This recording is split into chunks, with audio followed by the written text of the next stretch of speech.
People who've eaten at restaurants featured on Gordon Ramsay's Kitchen Nightmares. How was the food experience? Came to eat lunch at this place. Sat down and the owner comes up to me and said, "Hello, my name is Ninu." Went there once. After the episode Iris, but I hadn't personally seen it yet. The food was okay, but not something that we ever cared to go to again when there are much better options for Italian. It's also closed now. My family regularly went to the Greek at the harbor before it was on the show. I was very nervous when I found out it was on the show, but luckily it was one of the few episodes I saw that didn't feature a dirty kitchen and disgusting food practices. We then went once after the show. Before the show, the food quality was decent but not spectacular. The atmosphere was pretty good, it was right on the water. The food quality improved slightly after the show, but the price became very expensive, and we decided that as much as we loved the place, it was too overpriced now to return. Never been to the Greek, but they also own Margarita Villa in the harbor. I've never had any problems there, before or after Kitchen Nightmares. I live in the same New Jersey town as the Blackberry's Soul Food Restaurant episode. The show was accurate. The dead rat wasn't planted, and I'm honestly surprised that's all they found based on personal experiences. I will stand by the fact that the staff was better the restaurant and owner deserved. They probably downplayed how awful her personality was when it came to running the business and taking criticism. City Hall was literally right across the street, and I did a few internships there in high school. They would occasionally try to get us to support the business and eat lunch there. As with most restaurants on Kitchen Nightmares, it closed down shortly after. Been to Prohibition Gastropub in Everett a couple times. Food was pretty decent the times I went, though I hadn't been there before it was on the show. A few years later, Gordon was in town because he was doing the Lake Stevens Half Ironman and stopped unannounced for a meal. From what I remember reading, he was happy to see the people he had helped and had no complaints. I was there the same day after a local beer fest but must have just missed him. We ate at Prohibition. Food and service were okay. Nothing really special. Seems like they had their crap together. I live in Scottsdale and once went to Amos Baking Company before they were featured on the show. Took over an hour for them to make me a club sandwich. There was an AMA with a ex-waitress from there. She was also the one who was fired on the episode for asking Amy a question. I went to Mike and Nellie's in Oakhurst, New Jersey when it was rebranded as a steakhouse, but without knowing that it was featured on the show. So at that point, it was good. It wasn't until later when I was catching up on episodes that I realized that place had been featured. The food was good and the experience was as well, so I was shocked that this was on an episode. Lo and behold, I could see why once I saw it. Their episode got featured in October of 2011 and they were closed by January of 2012. I think I had been there in November of 2011, so I got it all brand new and revamped. Revamped in November and closed by January. I wonder how much that little stunt cost. My wife and I just visited Boston for our second anniversary in October. While we were walking around the North End looking for Italian restaurants, we found La Galleria 33. At the time, we did not realize that this place had been on Kitchen Nightmares. We thought it was a cozy little place with pretty good food and wine, and the service was good. Overall, we liked it a lot. My wife only realized that the place had been on the show after we left, and we were impressed with it. I was a production assistant on a handful of episodes. The food was usually bad. The menu was replaced by the Nightmares team. Then most places switched back. We have a little Italian pizza place out here that was featured on Kitchen Nightmares a few years ago. Last fall my husband, my friend and I decided to go try it out. The little old Italian man who ran it on the show is still there. It was so funny when we came in, we stood at the counter to order and he said, "What do you want?" And we're like, lunch? So he sat us down at a table and made us the best dang pizza I've had in a really long time. He kept coming over and very brusquely asking us, "How are you doing?" or "How do you like the food?" It was really good. We were the only people there, so it was really quiet. I speak Italian and the guy was so happy to talk to me. I stood at the counter for about 10 minutes chatting with him in Italian. He told me I was the first person in several years to come in and speak to him in Italian. It was actually really fun. The food was fantastic. I recommend it to all my friends. I hope the place does really well.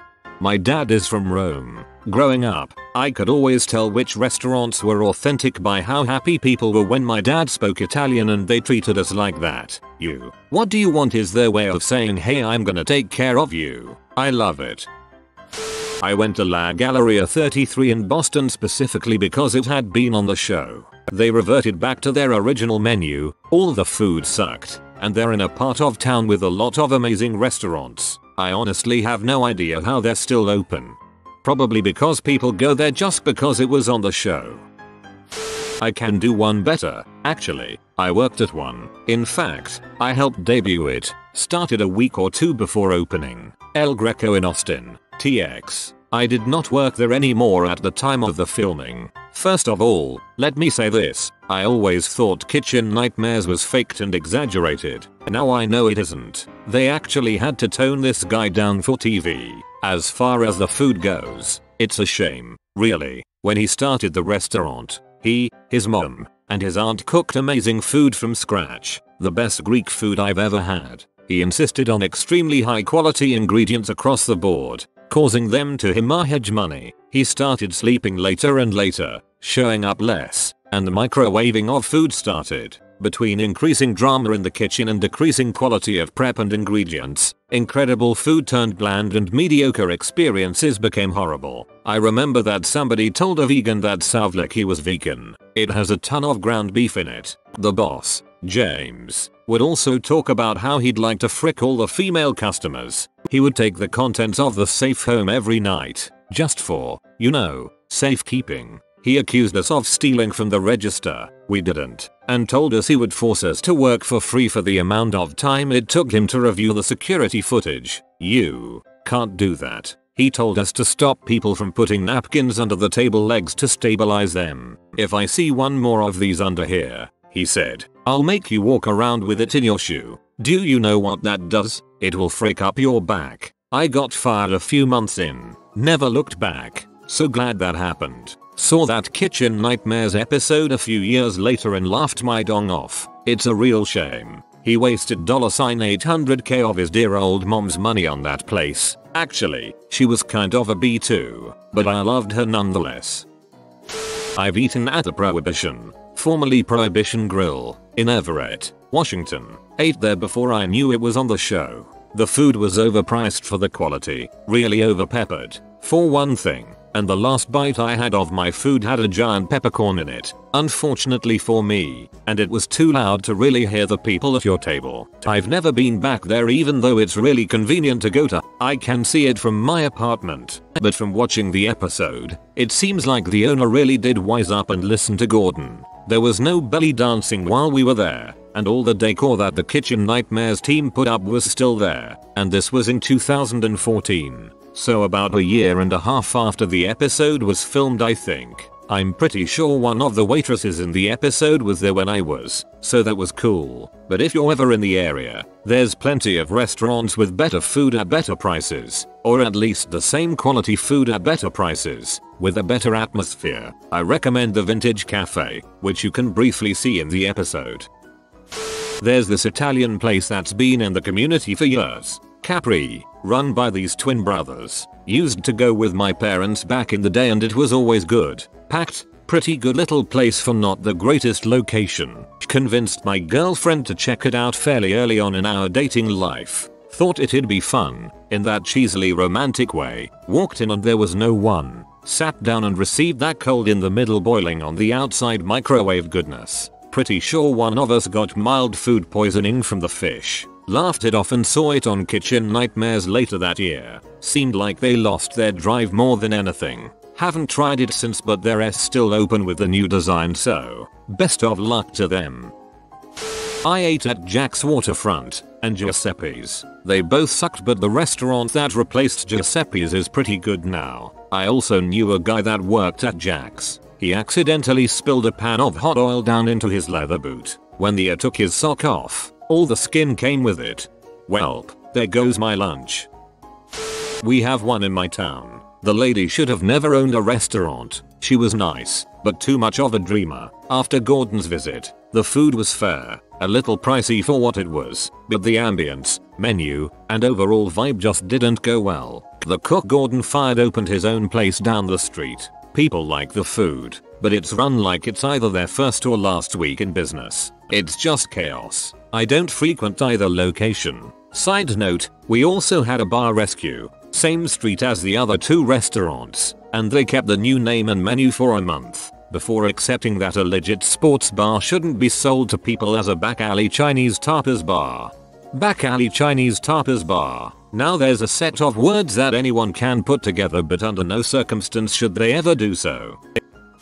I've told this story before, but it was Restaurant Impossible, not Kitchen Nightmares. I think I went twice after the show. They had a huge menu, 300 items or something ridiculous like that, so none of the stuff was ever fresh. Not really, it was all frozen and reheated. The show basically stripped down their menu and remodeled the place. Honestly, I didn't notice a huge difference in the food. Might have been a little better, but not by a lot. The second time I went, the menu was at least halfway back to its original size. I assume regulars complained that they couldn't get their favorite dishes. They ended up retiring shortly after because they lost the connection with their restaurant. Because they went right back to what they were doing, they were still not doing too well, and the remodel made it seem like a totally different restaurant. I've always wondered if Irvine's advice, while sound for running a restaurant, just goes in one ear and out the other, since the crux of his problem is that all his show's recipients are outsiders to the restaurant industry. I went to a pizza place before and after. Before, the food was good but the decor awful and filthy. After, the food was still good and the decor much better. The menu also had more interesting pizzas. My husband and I visited the Prohibition Grill. You may remember it from the show as having the random belly dancing shows. We did not watch the episode prior to going to the restaurant for happy hour. We asked our waitress, who was very sweet, about being on the show and the changes they had made. It didn't seem like she had much to say other than that the menu was more streamlined. She said it was more streamlined about 6 times. The food was not bad. Shortly after our visit, we watched the show and I will never go back because it was so gross. The joint was Sam's Kebab Room. Dad said he tried to eat there twice beforehand. Got food poisoning twice. Gordon Ramsay came through. Restaurant closed soon after. Mangia. Before it was aired on Kitchen Nightmares, you could tell the food was microwaved, and that was about 2 years before that episode. Couple of co-workers actually were on set of its airing. The place doesn't exist anymore. Now it's a Jimmy John's. I believe the drug addict was added because someone like that living in my small town would be known for sure, and nobody seemed to know who he was before that episode aired. Tried Amy's Baking Company while I was in Scottsdale many years ago. They actually cooked the fricking pizza. My girlfriend's salad was pretty good too. Was wondering if that episode of Kitchen Nightmares was staged. That skepticism ended once I saw the wife and husband both watching all the patrons in between orders. I felt really uncomfortable. Other than that, I didn't see any drama. I think the husband got deported and they closed the place for good. I lived next to a restaurant that was aired in Bridgeport, CT. My car and apartment is in a shot or two. Cafe Tavolini, Season 4, Episode 9. I had eaten there on many occasions when it first opened, but you could see it lost its way over the years. I was actually surprised at all the crap happening right outside my window. He took over our entire parking lot with a huge RV, which was pretty inconvenient since there wasn't a lot of parking in the neighborhood and it was cold, so walking back to my place kind sucked. The guy worked from his home to run a restaurant. Felt bad for the son, who was the only sane one of the group. It's probably the best episode after Amos as far as crazy factor goes. This mouse boy is looking for friends in the comments. Comment mouse boy to befriend him. If you are new to the channel, you can subscribe. I publish new videos every day. Until then, check another video, or don't. Either way, have a great day, you magnificent people.